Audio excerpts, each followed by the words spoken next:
Look over there. See that? That's a big plot of land. Steve is going to build $1 million mansion there for me. I only have to pay $100,000. He's a doctor after all.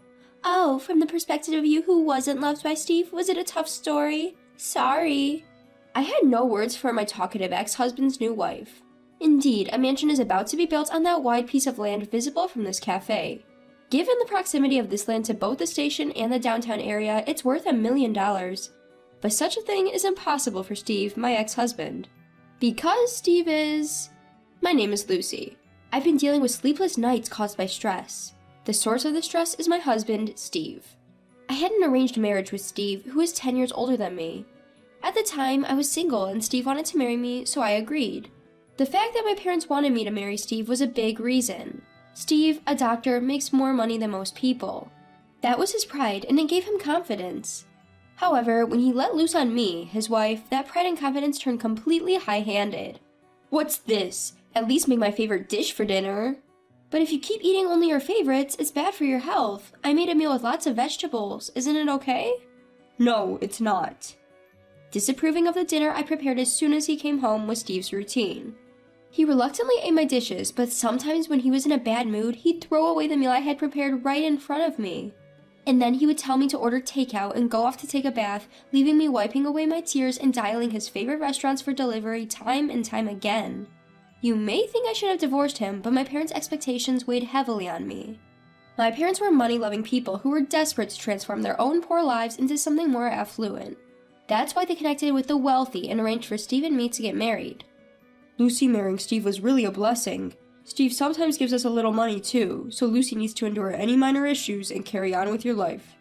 Don't abandon the golden ticket over a little complaint about dinner. Those were the kinds of things they said when I complained about Steve. I loved my parents and didn't need money. Despite this, when I realized that for my parents, I was merely a tool to find a wealthy person, I lost sense of my self-worth. Since then, I've been suffering from chronic sleep issues. Even when I get into bed, it takes me at least 2 hours to fall asleep, and just when I think I've gotten some sleep in the early morning, the alarm clock I set to prepare breakfast goes off. Steve gets in a bad mood if he doesn't have his favorite breakfast, so I have to get up early. I tried napping in the afternoon once, but when Steve, who happened to come home early from work, found me sleeping, he yelled at me, "What's the matter with you? Just loafing around as a housewife?" And since then, napping became a source of fear. The lack of sleep was draining my physical strength, and the stress weighing on my heart. My body and mind, having endured those hard days, broke down all of a sudden one day. I really learned for the first time in my life that the human mind and body can suddenly break down. Coming back from shopping, I was walking home when suddenly my legs stopped and I couldn't move. I was so dizzy that I couldn't even stand up. My breathing became shallow, and just when I was about to be crushed by the desire to disappear, I had a fortuitous encounter. "Are you okay? Should I call an ambulance?" The young woman who happened to be walking the same path and who helped me when I suddenly crouched down was a girl named Jessica. She was beautiful and looked intelligent, which was my first impression. She really helped me by stroking my back as I was becoming hyperventilated and telling me, "Focus on exhaling, it's okay, I'm here with you." Once I was finally able to calm down, I thanked Jessica many times while feeling that it had been a while since someone had helped me. Jessica laughed and said, "I didn't do anything worth all those things." But I was so grateful that I wanted to thank her, so I exchanged contact information with Jessica. When I asked if there was anything I could do, Jessica thought for a moment and then said, "Well, there's a cafe I've been curious about, so please come with me next time." I used to enjoy cafe hopping when I was single, and I had been to the cafe that Jessica said she was interested in. Of course, I agreed to go with her, and later, I went to the cafe with Jessica and ate pancakes. When Jessica said, "Delicious," while holding her cheeks that looked like they were about to fall, she looked so cute. And even though she wasn't as beautiful, it reminded me of myself before I got married to Steve. I was working as an office worker, engaged in product development and leading fulfilling days. I wasn't interested in marriage at all and was fully immersed in work, always thinking about what kind of products would make our customers happy. Some products that I developed became the flagship products of our company. The product that I mainly developed has become the company's flagship product. I've even received recognition from the CEO, and work was truly my passion in life. However, Steve had a mindset that if a wife was working, it reflected that the husband couldn't afford to provide for her. Thus, I reluctantly had to abandon my job. Jessica was a girl with an enigmatic aura, and as we grew closer and met a few times, I found myself divulging into my sleepless nights, my love for work, and how my marital life with Steve was a painful struggle. I figured that hearing such bleak stories would make Jessica uncomfortable. That's what I thought, but Jessica listened to me seriously without showing a single unpleasant expression. Then she gifted me a revelation.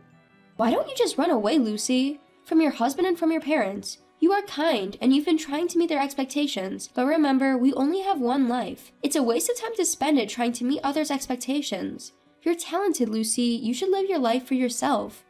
Her words hit me like a lightning bolt. It was okay to escape. That option had somehow vanished from my mind. What would happen if I ran away? My parents would be disappointed, and I might be left stranded with no job. These anxieties flashed through my mind, but Jessica's words, "You should live life for yourself," pushed me forward, and I presented Steve with divorce papers. As usual, Steve was ready to nitpick about my cooking after work, but as he said, "Huh? What about dinner?" While looking at the table, he saw the divorce papers and his eyes widened. I calmly told him I want a divorce. Although the fearful part of me was trembling inside, Jessica's words held me up. Of course, the prideful Steve shouted, raged, and berated me, but I held my ground on the divorce. In his rage, Steve filled out the divorce papers. Taking the completed divorce papers, I immediately submitted them to the city office and moved into an apartment I rented using my savings from before marriage. Steve, of course, informed my parents of this. My parents kept calling and shouting, "You ungrateful child! Apologize to Steve right now and fix the relationship." They texted me a lot even on WhatsApp, but I blocked them all and severed ties with my parents. They had raised me, but when they started seeing me as only a money tree, they became nothing but obstacles in my life. The guilt of abandoning my parents made me sleepless again, but I was determined to take care of my life and never wavered. One day, while enjoying our cafe hopping routine, I told Jessica about running away from Steve and severing ties with my parents. Jessica congratulated me, saying congrats, and didn't let me pay for anything at the cafe on that day. She secretly ordered a cake at the cafe, saying, "This is a celebration," and presented it to me. Her kindness brought tears to my eyes. After breaking free from my domineering husband and parents who saw their daughter as nothing more than a money tree, I spent some time healing both my mind and body. I might have looked like a jobless dump, but I felt this time was necessary for me. I spent my days reading books I liked, watching movies, and sometimes just daydreaming at the local park. These slow, relaxing times gradually but surely healed my body and soul. But one day, out of the blue, I got a call from a number I didn't know. At the time, I had just begun to apply for jobs, so I thought it might be a call from one of the companies I had interviewed with and decided to answer. A young woman's voice was on the other end of the line. Hi, nice to meet you. I'm Steve's new wife. My name is Catherine. Could you maybe meet at a cafe I'm about to mention? I'd like to talk to you a bit." I couldn't help but say, "Huh?" but she kept talking. Catherine was apparently Steve's new wife, only 23 years old. Steve was more than a decade older than her, which shocked me, but Catherine clearly admitted she married him for the money. It seems Steve had been making advances toward Catherine, who had been a nurse at his hospital since the time he was still married to me. Catherine had been welcoming Steve's advances, and I had no clue, but it turned out they had been having an affair since we were married. But things changed when Steve and I divorced. Steve had promised Catherine that she could spend as much money as she wanted if she married him, even going so far as to say he would give her $100,000 upon their marriage. Catherine, who had been having an affair with Steve just for fun, was blinded by the money and quit her job as a nurse to marry Steve. She was planning to take the money and leave him soon after, but apparently Steve treated her much better than she had expected, and Catherine decided to continue their married life. So, Catherine, who got my phone number from Steve, contacted me and had the audacity to ask me to tell her all about Steve. Of course I refused, and although Catherine seemed angry, I didn't care. I was supposed to meet Jessica the next day, and when I told her about the call from Catherine, Jessica said something surprising. "Why don't you meet her? I'll come with you." She figured Catherine wouldn't say anything outrageous if it was 2 against 1. While I was unsure why I needed to meet Catherine, Jessica reassured me, saying, "It's okay, I will absolutely protect you, Lucy." So I decided to meet Catherine. Although she did not ask about my change of mind, Catherine cheerfully said, "Great, let's meet at this cafe," and even specified the place. She hung up after saying she would make a reservation at a cafe in downtown. Though she seemed flighty, I went to meet Catherine with Jessica, and Catherine didn't seem to mind me bringing Jessica along. From there, it was Catherine's show. She kept talking about how much Steve loved her and how much money she was getting from him. She laughed as she said, "I never thought I'd marry an older man, but it's not too bad." She wanted to know about Steve's favorite foods, cooking, his past, and so on. All I wanted was to get away from her, so I just responded to her questions. In the meantime, it was kind of scary to see Jessica's beautiful face disappear and stare at Catherine. Catherine even noticed Jessica's mood, to which she exclaimed, "Speaking of which," and pointed out the window at the coffee shop. "Look over there, can you see it? That large plot of land? Steve is building a mansion worth $1 million here. I only have to pay $100,000. Doctors sure have it good, huh?" "Oh, was it hard for you to hear that from a woman who wasn't loved by Steve? Sorry about that." I lost my words by her story. Indeed, a mansion seems to be being built on the large plot of land visible from this cafe. With the station and downtown so close, it's likely to cost $1 million. But for Steve, such a thing is impossible. How is Steve going to do that? He's unemployed. My softly uttered question leaves Catherine saying, "Huh?" with a puzzled voice. Unaware, Catherine insists, "Steve is a doctor, isn't he?" Shaking my head, I refute. "No, Steve's not a doctor anymore. He was indeed a doctor, but I heard he got fired." After my divorce from Steve, I heard from acquaintances that he had made a medical error and got fired. On hearing this, Catherine displays a shocked expression, saying, "Are you kidding?" revealing she wasn't told that Steve was fired. As I am astounded by this, the silent Jessica finally speaks up. "Catherine, you're being deceived. That mansion is definitely not a house for you and Steve." "Huh?" With Catherine still dazed, Jessica goes on to make an outrageous claim. "That house is being built for Lucy by me. Your husband is not a doctor, but a con man. He seems to be particularly good at marriage fraud, getting involved with various women and swindling money from them." Without any emotion, Jessica brings out an envelope from the bag she brought and hands it over to Catherine. Catherine takes the envelope and cries out, "No way!" dropping the envelope on the table. From it spills out photos of Steve spending time with various women. But what intrigues me more is Jessica's statement that the mansion was built for me. "Jessica, could you explain what you mean?" Jessica proceeds to explain to me and Catherine, who are upset. As it turns out, Jessica, not wanting me to be overwhelmed, kept it a secret that she was the CEO of a well-known major corporation.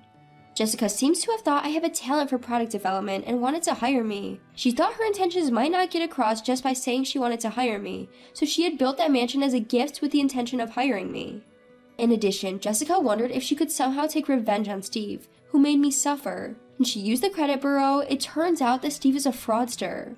Having brought evidence today and reported it, she says Steve might be getting arrested by now. The fact that Catherine thought the mansion Jessica had built for me was her house was just a coincidence. It was one of the lies that Steve told Catherine. Catherine, turning pale, starts to tremble and says, "So, he only tricks me out of $100,000? Even though we're married?" "Well, you see, it seems that Steve was able to swindle $100,000 from you and he was planning to divorce you soon. We have some audio evidence recorded by a private investigator. Would you like to hear it?" As Jessica said that, Catherine cried out, "I don't want to hear it," and ran out of the coffee shop. I was left there in a daze, but then Jessica started to make her pitch to me. She earnestly asked me to showcase my talents in the product development department of her company, and I was truly delighted to hear it. I told her that even without such a luxury mansion, I would have gladly worked with her if she had asked, to which Jessica laughed and said, "You see, I have a habit of spoiling others." Later, it seems that Steve really was arrested and Catherine divorced him. Catherine, who thought she could live a rich life, seemed to have used her credit card for a lot of shopping and ended up in debt to pay for it. As for me, in the product development department, I developed a bed mat for those suffering from sleeplessness. That bed mat became a hit and my career took off smoothly. I am gradually paying Jessica back with the money I got from selling the luxury mansion. Sleeping on the bed mat I developed in the mansion, my past struggles with sleeplessness feel like a lie. I'm enjoying my work and cherishing every day with my friend Jessica. I am truly enjoying this one and only life I have. I have nothing but gratitude for Jessica, who reminded me at that time of the option to run away.